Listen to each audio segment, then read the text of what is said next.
Hey guys, this is GamerCow. Welcome back to Super Mario 3D Land. Last time we took a look at Street Pass and then went into World 7, the world that just kind of exists, I guess.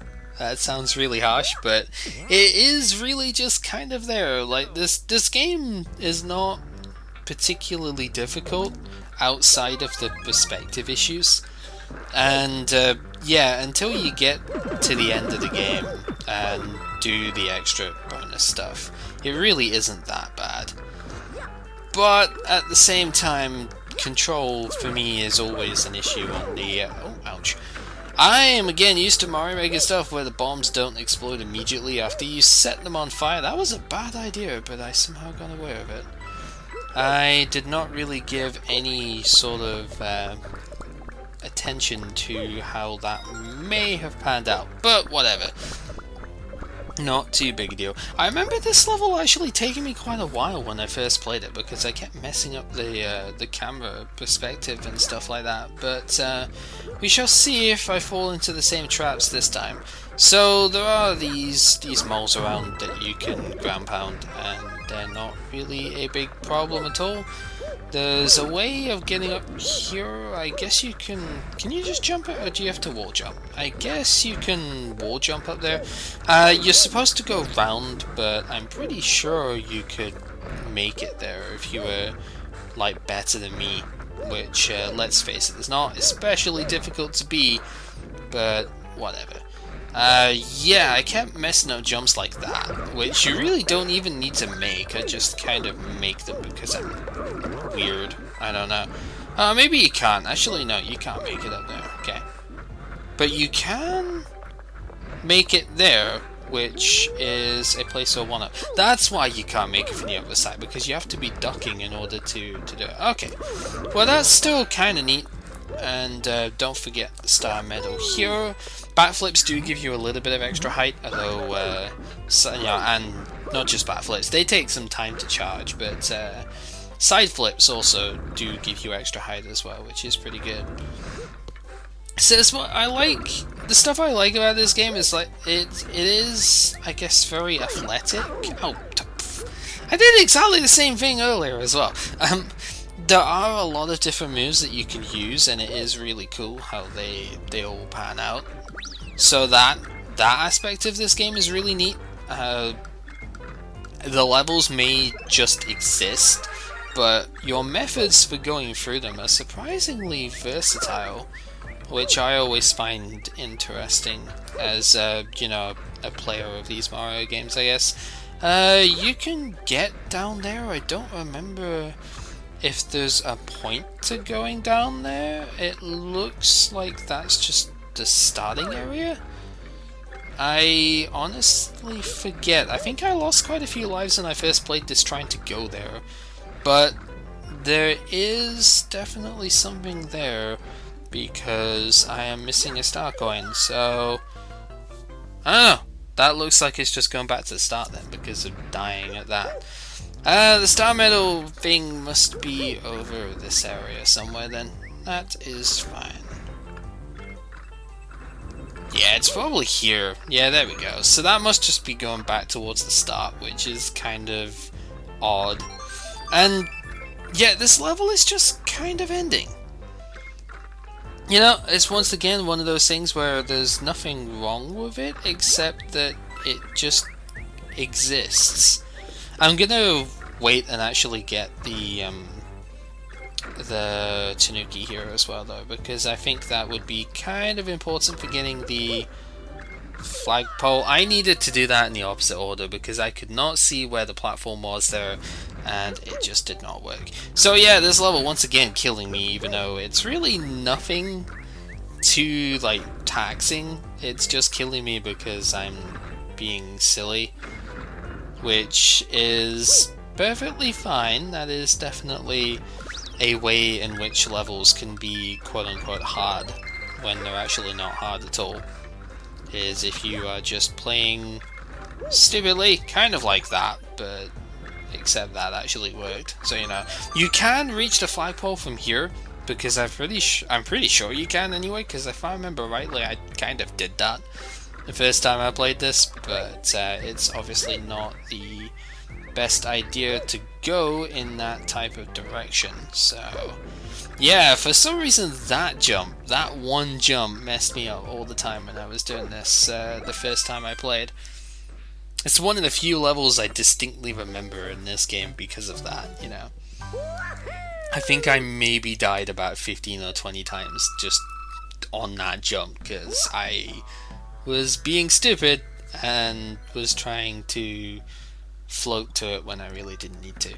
So, grinder stage. This should be interesting enough. I guess kind of like Puzzle Plank. Unfortunately, not with the music. If this had Puzzle Plank Galaxy's music, this would be like the greatest stage, because it does have the similar sort of idea to Puzzle Plank, in that the platforms are getting eroded away by the grinders because they're cutting them up. So that's kind of cool. If you will kick up here, is there anything special? Probably not, but it's worth a look anyway. Yeah, there's nothing special up here, but there is a block that just popped in, because, you know, draw distance and stuff. And you get yourself an extra life if you're not dumb, which I basically was, but I got away with it, so that's fine. Is there anything on the other side? No, that would have been cool, but sadly not the case. So in these boxes we do get ourselves another Tanuki, which is good. The Tanuki is incredibly powerful in this game, like absolutely ridiculously powerful. It's not surprising considering Nintendo pretty much always has some sort of very powerful movement utility within the games. Thinking Cape Feather is absolutely, undeniably the strongest item that's been made in Mario history, pretty much, and had to receive some pretty hardcore nerfs in Mario Maker, which disappoints a lot of people. Actually, a lot of the consensus I've heard about the Cape there is that it's really too bad that they couldn't have kept a lot of its utility from before, because it was awesome. But at the same time, I do feel like having a less overpowered weapon is a good thing. But yeah, like New Super Mario Bros. Had the propeller mushroom, and then the Super Acorn, which was ridiculously good as well. That's actually a really, really nice item. It's kind of just a less broken version of the feather, which I do like as an idea. So yeah, this section is more just little platforms that are getting stopped by the blue things here. I guess that's also kind of a neat idea though. Like, it starts out as one big platform, which is cool, and then it eventually sort of downgrades into these smaller platforms that just end up disappearing, and there's a castle in the background there. I wonder if you could get up to that. Like, maybe if you could wall kick up there, there's probably an extra life or something there. I'm not going to go look, but it'd be interesting to see. But yeah, we have an airship to do, so that's what we are going to do. And we are going to invest in some anti-airship technology, maybe at some point. Probably never, because let's face it, this is the Mushroom Kingdom. Only Bowser has access to heavy armaments. So yeah, this is the stage of having platforms that rotate. And honestly, that's not a bad idea either. So this I guess kind of gets you used to the idea in this game. I think we had those tile platforms before, so you know, we should already. Oh, perspective. Also, I think my my D-pad, well, not D-pad, it's the circle pad on the 3DS is definitely loosened up a lot now. I played so much with this 3DS though that is to be expected. But yeah, we've had rotating. Oh damn it! We've had rotating platforms in this thing before, with the squares and stuff like that originally were in New Super Mario Bros. Wii, I believe, which were kind of cool. But now we have full-on cylinders with Magic Cooper, who smacked me in the face because he's a jerk and nobody likes him. but that's fine. I saw that over there. We are going to pick that up before too long, and that is very helpful. This is the thing, I guess most Mario auto-scrollers are very, very slow, although Mario Maker lets you do freaking ultra fast. Why did I do that? Mario Maker lets you do ultra fast ones, which are actually way, way too fast in my opinion. The pipe is where we are supposed to go, but if we go up this way first, we can get ourselves access to the last star medal that's rotating along here. Also an extra life that was placed in a rather mean position, if I'm being completely honest, but I can't really talk too much that way because I have done a sort of similar thing in Castle Symmetry, where I think Retro actually got killed by Bowser Jr. because of the the coin block there, but I did indicate the coin block at least. So anyway, we have both of these two this time, and that's totally gonna be interesting, right? You know, because they're totally not excessively easy to begin with, but we do have both of their gameplay styles at once, I suppose, which is kind of cool. And yeah, we got the boomerangs to deal with as well. I'm really not trying here, which I probably should start doing because I don't want to actually die here. That would be kind of bad, but it's fine, because as with most Nintendo bosses that way, they leave themselves very wide open before you actually end up getting hit by them. So, like, oh, not before you get hit by them, but before they start doing their next attack. So it's kind of a thing. Also, as per usual, there is actually something over here, which is kind of cool. I think there was maybe another box that you could get. Does Mario indicate anything? No.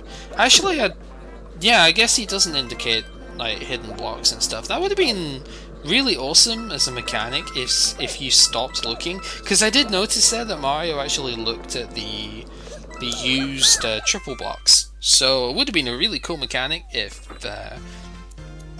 he actually looked at invisible blocks. But I guess even Mario has his limits as to how super he can be, right? But yeah, that was World 7. The second half of World 7 is a lot more interesting than the first half, that's for sure. Because I really do like the grinder stage. I think that's actually super cool. And yes, we know, I will be taking a break after this anyway. But the clock stage was kind of neat. This stage was really cool. And then the whole like rotating disc thing is pretty neat. So yeah, I actually like that a lot. Anyway, you can tell we are reaching the end of the game here, because we have the draglets and everything, and Bowser has skulls on his throne now, which he didn't have before. So that's something, right? But anyway, we are invading his territory, and next time we'll start off World 8, and we will have a grand old time within that. So, this has been Gamer Cow playing Super Mario 3D Land, of course, and next time we'll start World 8. Till then, take care.